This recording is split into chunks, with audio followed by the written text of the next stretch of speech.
6장 읽기 전에 5장 9절 말씀부터는 예수님에 대해서 묘사를 하고 있죠. 예수님에 대해서 묘사하는 이 부분은 지상으로 재림하기 전의 모습이라는 걸 아셔야 돼요. 그러니까 지금 교회 시대에 하나님의 보좌 오른편에 계신 그 예수님의 모습이라고 말할 수도 있어요. 그러나 요한계시록 1장과 다른 말씀들을 보면은 지상으로 재림하기 위해서, 그러니까 심판하기 위해서 내려오시는 주님의 모습은 다르다는 것을 우리는 또 살펴봤었죠. 6장 1절 말씀 보시면은 앞서 5장 8절 말씀에 예루살렘의 딸들이 신부에게 하는 말입니다. 오, 너 여자들 중에 가장 어여쁜 자야, 너의 사랑하는 이가 어디로 갔느냐, 너의 신랑이 어디로 갔느냐라고 묻죠. 너의 사랑하는 이가 어디로 돌이켰느냐. 왜 돌이켰었어요? 5장에서 우리가 살펴봤었죠. 내게 문을 열어다오라고 했는데 머뭇거렸죠. 그래서 신랑이 신부로부터 떠났어요. 그래서 어디로 돌이켰느냐, 우리가 너와 함께 그를 찾아보리라. 이건 교회 시대의 유대인들이 신부인 교회에게 하는 말이 될 수도 있어요.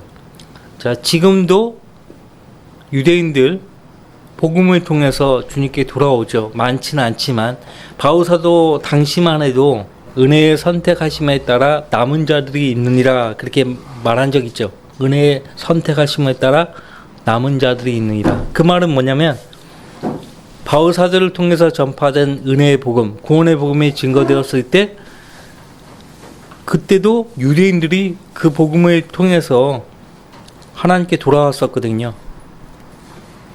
그러나 대부분의 유대인들은 완고한 상태에 있다는 거죠. 그래서 로마서 12장에서 이렇게 말합니다. 그렇다면 내가 말하노니 하나님께서 자기 백성을 버리셨느냐? 결코 그럴 수 없느니라. 나도 이스라엘이니요 아브라함의 씨에서 났으며 베냐민 지파라.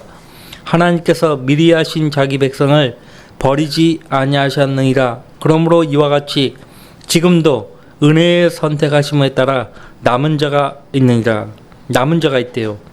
그러니까 복음을 통해서 주님께 돌아온 사람들을 남은 자들이라고 말하고 있어요.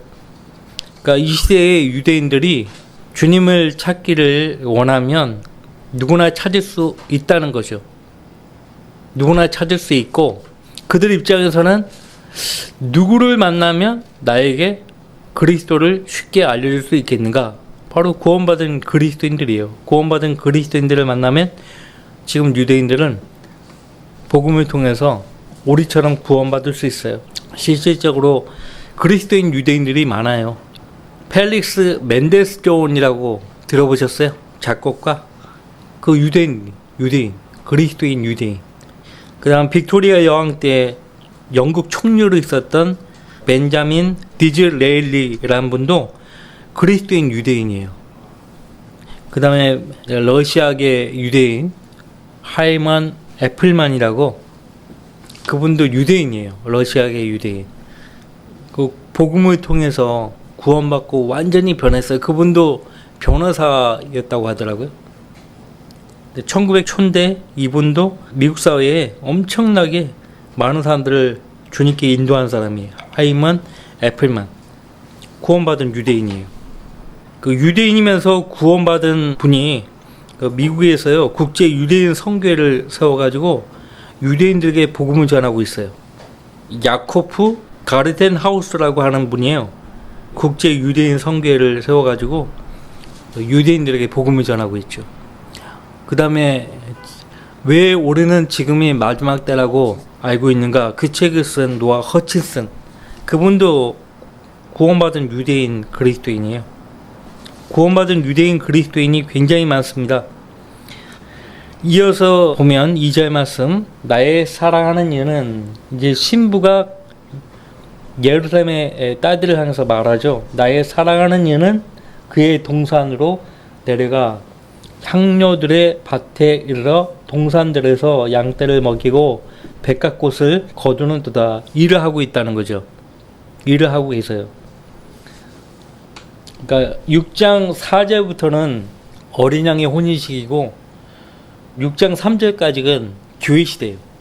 교회 시대에 그리스도는 성도 안에서 일을 하고 있죠. 그죠? 지금 우리 신랑은 가만히 계시는 분이 아니에요. 일을 하고 계세요. 그의 동산으로 내려가 향료들의 밭에 이르러 동산들에서 양떼를 먹이고 백합꽃을 거두는도다. 일을 하고 계세요. 자, 3절. 나는 나의 사랑하는 이의 것이요 나의 사랑하는 이는 내 것이라. 이 표현은 2장에서 봤었죠. 2장 16절 말씀에서. 그죠? 그가 백합꽃들 가운데서 양떼를 먹이는도다. 여전히 일을 하고 있죠. 저와 여러분은 그리스도의 것이고요. 주님도 우리의 것이에요. 우리는 그분과 한 몸이 되었어요. 그런데 5장에서는 신부가 신랑을 놓쳤죠. 찾으러 다녔죠. 근데 어디로 가면 내 사랑하는 이, 내 신랑을 만날 수 있는가? 내가 그분을 떠났던 바로 그곳이에요. 거기를 가면 주님 만나는 거예요. 주님이 일하시는 그분의 동산으로 가면은 나는 그분을 만날 수 있는 거예요.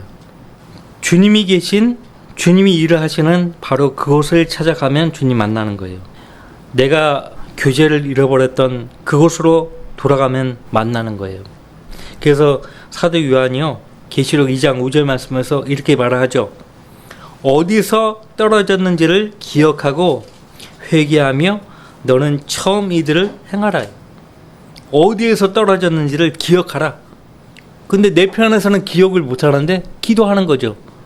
지금 나는 주님과 관계를 회복하기를 원합니다. 제가 어디서부터 잘못됐는지 알려주십시오. 무엇 때문에 내가 주님으로부터 벗어나게 되었는지를 알려주신다고요. 그래야 회개할 수 있죠. 그리고 너는 처음 이들을 행하라. 계시록 2장 5절 말씀이죠. 주님과 교제를 잃어버렸던 바로 그곳으로 돌아가면은 주님을 만날 수 있다는 거예요. 이상적인 부부관계죠. 나는 나의 사랑하는 이의 것이요 나의 사랑하는 이는 내 것이라. 4절 말씀부터는 어린 양의 혼인식입니다. 오 나의 사랑하나. 이 신랑이 신부에게 하는 말이죠. 오 나의 사랑아, 너는 드르사같이 아름답고 예루살렘같이 보기 좋으며 깃발들을 든 군대처럼 위엄이 있도다. 드르사와 예루살렘. 드르사는 여호수아가 가나안 땅에 들어가서요 취한 성 가운데 하나죠. 에프라임 지파가 유업으로 받은 그 땅에 위치해 있는데요. 나중에 여로보암이, 느바사드 여로보암이 북쪽 10지파를 데리고 북쪽으로 올라가죠. 그래서 거기에 에프라임이 위치해 있는 바로 거기가 트르사인데 거기다가 이제 수도를 삼았습니다. 열왕기상 14장에 보시면은 이곳에 수도를 정한 것을 우리가 보게 되죠. 그래서 아름다움에 있어서는 트르사가 예루살렘만큼은 못 돼요. 하지만 예루살렘에 피척할 만한 그런 아름다운 곳이에요. 트르사. 예루살렘은 트르사보다 더 아름다워요. 오죽하면은 열왕기상 10장에 보시면은 은을 돌같게 했고 금도 흔하다고 그렇게 말하지 않았습니까? 은을 돌같게 했다 이거예요.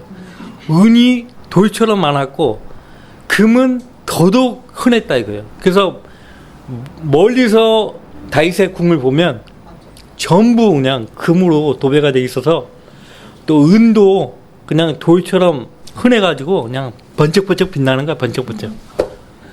근데 그거 뭐 다 인위적으로 그렇게 했으니까. 근데 새 예루살렘은 인위적으로 된 게 아니에요. 도로가 아스팔트가 순금이에요. 그러니까 우리가 흔히 보는 그 금이 있죠. 그 금하고는 비교가 안 돼요. 천상에 있는 것은 원형이고 우리가 지금 보는 거는 무형이라고 했잖아요. 그림자. 그럼 실체는 얼마나 더 아름답겠냐고요. 지금 우리가 보는 거는 하늘의 것과 비교했을 때 가짜예요. 가짜. 진짜는 저 위에 있어요. 이렇게 얘기하면 우리가 돌았다라고 생각하는 사람들이 많거든요. 진짜가 저 위에 있다 하니까 돌았다고 생각하는 사람 많은데, 아니 항상 그러잖아요. 히브리서부터 시작해서 다 여기 무형이라고 그림자라고 그렇게 말하잖아요. 왜 신랑은 자기 신부를 티르사같이 아름답고 예루살렘같이 보기 좋다고 이야기하는가? 왜 이 말을 하는가? 너는 이라고 했잖아요. 비유를 하고 있잖아요. 자기 신부를 티르사같이 아름답고 예루살렘같이 보기 좋다라고 했는데 시편 45편에 보시면은 13절 말씀에 신부가 입은 그 옷은 금으로 짰다라고 그렇게 말하고 있어요. 금으로 짰다. 왕의 딸이 안에서 온갖 영화를 누리나니 그녀의 옷은 금으로 짜도다. 금으로 짜도다. 금으로 짠 옷을 입는 거예요. 우리 어린 양의 혼인식 때 이때는 속옷입니다. 세마포 안에 입는 속옷이에요. 속옷이 금으로 짠 옷이에요. 새 예루살렘이 마치 어린 양의 아내와 같다. 그렇게 말을 하죠. 거기 한번 볼게요. 요한계시록 21장.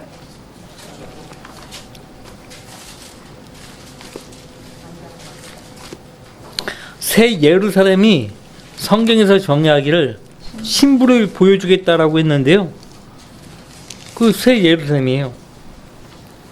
2절 말씀 보시면 나 요한은 거룩한 도성 새 예루살렘이 하나님께로부터 하늘에서 내려오는 것을 보았는데 마치 신부가 자기 남편을 위하여 단장한 것 같이 예비되었더라.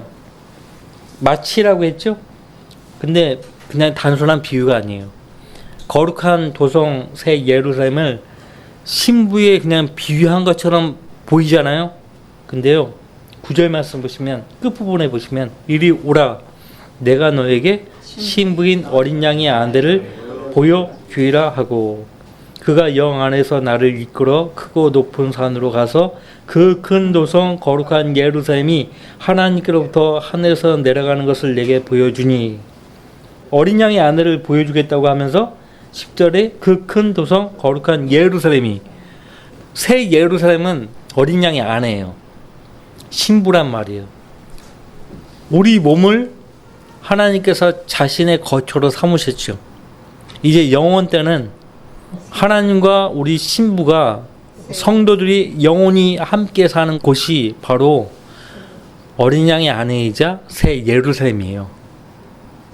그렇게 하면 이해가 빠르죠. 지금 우리 몸을 하나님의 성전으로 삼으셨잖아요. 이제 하나님과 우리가 영원히 함께 살 곳이 새 예루살렘이에요. 근데 하나님은 그 새 예루살렘을 가리켜서 어린 양의 아내라고 그렇게 말씀을 하고 있는 것입니다. 그 어린 양의 아내를 비유하기를 티르사같이 아름답고 예루살렘같이 보기 좋다고. 지금 뉴스에 나오는 그 예루살렘 생각하면 안 돼요. 5절 말씀 너의 눈이 나를 압도하니 너의 눈이 나를 압도하니 신부의 눈은요 신랑이 볼 때마다 압도를 하는 거예요. 압도를. 그 눈을 내게서 돌이켜다오. 앞에서 신부의 눈이 무엇과 같다라고 말씀하고 있었어요. 비디기의 눈이요. 근데 신랑의 눈도 비디기의 눈 같다라고 했어요. 비디기의 눈 같다. 근데 그 눈이 신랑을 압도한다. 그 눈을 내게서 돌이켜다오. 왜 이런 말을 하실까요? 예수님이 신부를 처음 봤을 때 압도당했었는데 뭔가 신부의 눈이 다른 데를 쳐다보고 있었던 거예요. 그래서 성경은 계속해서 땅에 있는 것들을 보지 말라고, 땅에 있는 것들을 죽이라고, 위에 있는 것들을 보라고 그렇게 당부하고 있는 것입니다. 항상 우리 눈은 주님을 향해 있어야 돼요. 그래야 주님이 우리를 볼 때마다 압도당하신다고요. 너의 머리는 길르앗에서 나타난 염소떼 같고, 염소떼, 흑염소 있죠? 검은 머리카락. 6절 너의 이는 씻는 곳에서 올라가는 양떼 같으니. 얼마나 뽀얗겠어요. 그 중에는 새끼를 낳지 못하는 것이 하나도 없고 각기 쌍둥이를 낳는 것 같도다. 야곱이 이제 삼촌 라반의 염소와 양들을 키울 때의 모습을 보세요. 얼마나 영리한지요. 그 양떼와 염소떼들을 어디로 데려가서 새끼를 낳게 합니까? 밀가루 데려가서 밀가루. 그래서 구분을 시키는 거죠. 막대기다가 뭘 이렇게 꼽아가지고 아롱아롱하고 뭐 그런 것들을 다 구분시켜 놓고 그래 막 또 까고 삼촌 라반이 막 혀를 내두를 정도로 그거 보세요. 쌍둥이를 낳는 것 같도다. 성도는요 많은 혼들을 주님께 이어와야 돼요. 그래야 주님이 기뻐하신다고요. 때때로 우리가 전파하는 복음을 한 번에 여러 사람이 듣고 구원받는 경우도 있죠. 영적인 쌍둥이. 제가 예전에 얘기했죠. 그 주지시킨다고. 당신들은 오늘 쌍둥이라고, 영적인 쌍둥이라고 잊지 마시라고. 하늘에 생명책이 있는데 생명책에 기록되지 않은 자들은 둘째 삼아 그 불못에 참여하게 된다고 했는데 두 분은 예수님을 오늘 영접했기 때문에 생명의 책에 기록이 된다고. 기록되는데 두 분이 한날 한시에 예수님 영접했기 때문에 영적으로 쌍둥이라고. 왜 좋아해요 되게. 그 말 하면 왜 이렇게 좋아하는지 몰라. 이상하게 생각하는 사람 없더라고요. 다 좋아해요 막. 자 7절 내 뺨은 내 머리털의 안에서 석류 한쪽 같도다. 왕후가 62요 후궁이 82요 처녀들은 셀 수 없으나. 열왕기상 11장 3절 말씀 보시면은 왕비가 700이요 후궁이 300이 있었으니. 근데 본문에서는 왕후가 60이요 후궁이 80이요라고 했죠. 여기 열왕기상 11장의 내용과 다르잖아요. 열왕기상 11장을 3절 말씀을 잘 들여다보세요. 왕비가 700이고 후궁이 300이 있었으니 많죠 수적으로. 근데 이 수적으로 많지만은 그의 아내들이 그의 마음을 돌이켰더라. 그러니까 솔로몬의 마음을 돌이킨 아내들, 그러니까 왕비가 700, 후궁이 300이 자기 신들을 솔로몬으로 하여금 숭배하게 한 거예요. 근데 솔로몬의 노래에 나오는 왕후 60, 후궁 80은 전혀 그런 사람들이 아니라는 것을 아셔야 돼요. 전혀 그런 사람들이 아니에요. 솔로몬의 마음을 하나님으로부터 돌이킨 그 아내들이 왕비가 700, 후궁이 300이에요. 근데 이 수에 들지 않는 60의 왕후, 80의 후궁은 하나님 편이죠. 처녀들은 또 셀 수 없다 그렇게 말을 하고 있죠. 역사적으로는 이제 솔로몬 왕 때이지만은 그 예언적으로는 어린 양의 혼인식 때 참여하는 하나님의 가족들을 말합니다. 시편 45편에 나오죠. 왕후도 나오고 후궁이 나오고 왕의 딸 왕비가 나오죠. 왕의 딸 왕비는 오직 한 사람이라고 했어요. 시편 45편에도. 자 여기 9절 말씀에도요. 나의 비득이 나의 더럽혀지지 않은 자는 오직 하나요. 그녀는 그 어머니의 외동딸이며 그녀를 낳은 어머니의 귀한 사람이라고 했어요. 딸들이 그녀를 보고 그녀를 축복하니 정녕 왕후들과 후궁들과 그들이 그녀를 칭찬한도다 그렇게 말하고 있습니다. 오직 하나예요. 신랑에게 신부는 오직 하나예요. 영원히 함께 살 그 아내는 오직 한 사람이에요. 바로 우리죠. 신부죠. 이때는 이제 어린 양의 혼인식입니다. 시편 45편과 더불어서 보시면 이해가 빨라요. 제가 시간 관계상 보지 않겠습니다.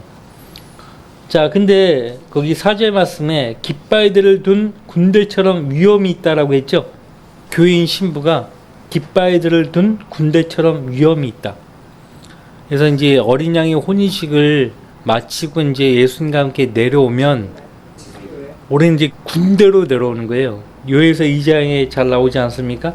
그래서 10절 말씀에도 아침처럼 비추고 달처럼 고우며 해처럼 맑고 깃발들을 든 군대처럼 위엄이 있는 여자는 누구인가라고 했어요. 누구예요? 신부죠. 신부예요. 요에서 2장에 예수님과 함께 지상으로 내려오는 그 신부를 주의 군대라고 했어요. 주의 군대. 주의 군대라고 했습니다. 몇몇 구절만 제가 읽어보도록 하겠습니다. 너희는 시온에서 나팔을 불고 내 거룩한 산에서 경고의 소리를 내어 그 땅의 모든 거민들로 떨게 하라. 이는 주의 날이 오며 흑암과 암행의 날, 구름과 짙은 어둠의 날이 산들 위에 펼쳐진 아침 같으니. 아침 같다고 했죠. 본문에도 아침처럼 비추고 오라고 했고요. 많고 강한 사람들이라. 우리 신부를 가리켜서 하는 말이에요. 이 같은 일은 전에도 없었고 또 이후 곧 많은 세대들의 연수에까지도 다시 없으리라. 불이 그들 앞에서 삼키며 그들 뒤에서는 화염이 불타는도다. 그들의 모양은 말들의 모양 같고 그들은 마치 기병대처럼 달리려다. 기병대처럼. 자, 깃발들을 든 군대라고 했어요. 깃발들을 든 군대. 근데 우리는 이제 부활한 몸이기 때문에 초자연적인 몸으로 이 땅에 내려옵니다. 그래서 칼 위에 쓰러져도 상처를 입지 않는다고 했어요. 요해서에서. 그들은 도둑처럼 창문들을 통해 안으로 들어가리라. 창문들을 통해 안으로 들어간대요. 우리가 이제 이런 모습으로 예수님과 함께 이 지상에 내려오는 것입니다. 성경에 기록된 대로 읽지 못하면은 어떻게 이것을 영적으로 해석을 합니까? 기록된 대로 그대로 읽고 믿어야죠.